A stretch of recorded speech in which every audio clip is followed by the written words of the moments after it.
this moment of your character between love and hate, and they're very close here. Yeah, very close. He's someone who wants, you see fairly early on in the movie, his desire is to go towards love and peace and quiet, but also he's been so driven by hate and pain that he doesn't quite know how to do it, and it feels uncomfortable to watch him in a way, I feel. He doesn't really seem at peace.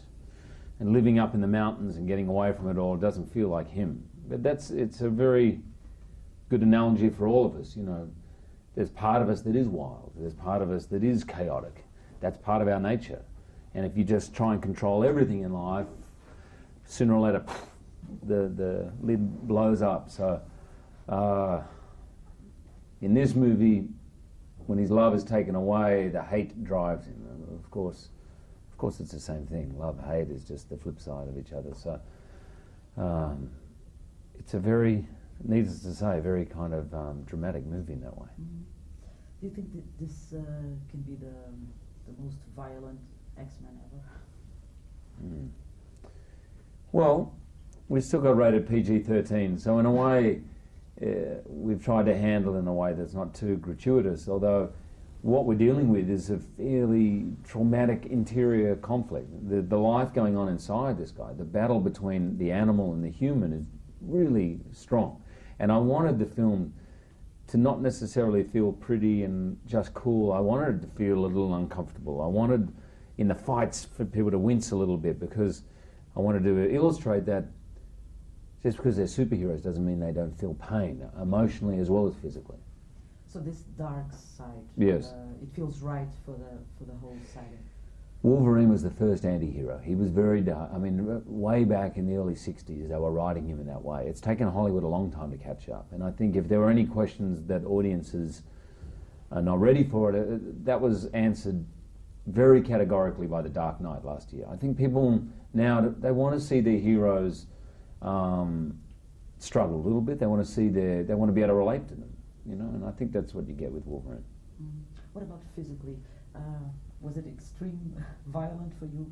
Or yes. Working out is part of the job, or you like it? I like it to a point. I like the challenge, but there's no doubt mentally where I had to go to was beyond comfortability, beyond fun, and beyond what I liked. I needed to go much harder than I thought I could, in a way.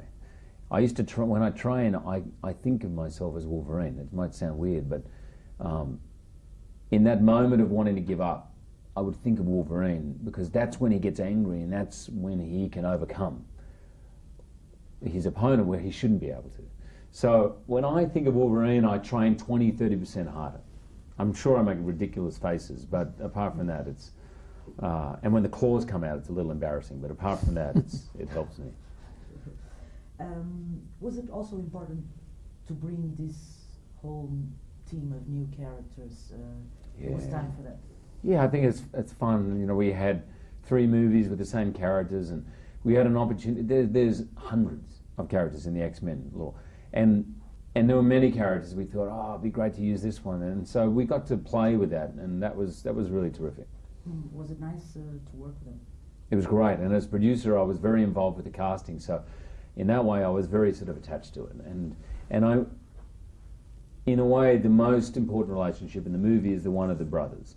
And Liev Schreiber was the first person I cast because he's a brilliant actor. He's a friend of mine, but he's so fantastic in the movie, and everything was great. Really, all those actors. It was wonderful to work with them. Am I finished? What about the director? Yes. Did you get along?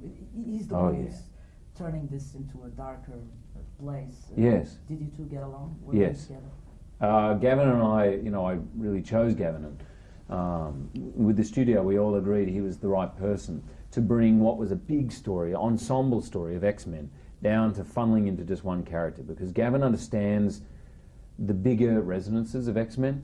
He's a great filmmaker, he's an Academy Award-winning filmmaker, he understands story, character and emotion, and wants all of his movies to make audiences feel and to move them and to make the characters relatable. And that's the most important thing when you're making an X-Men movie.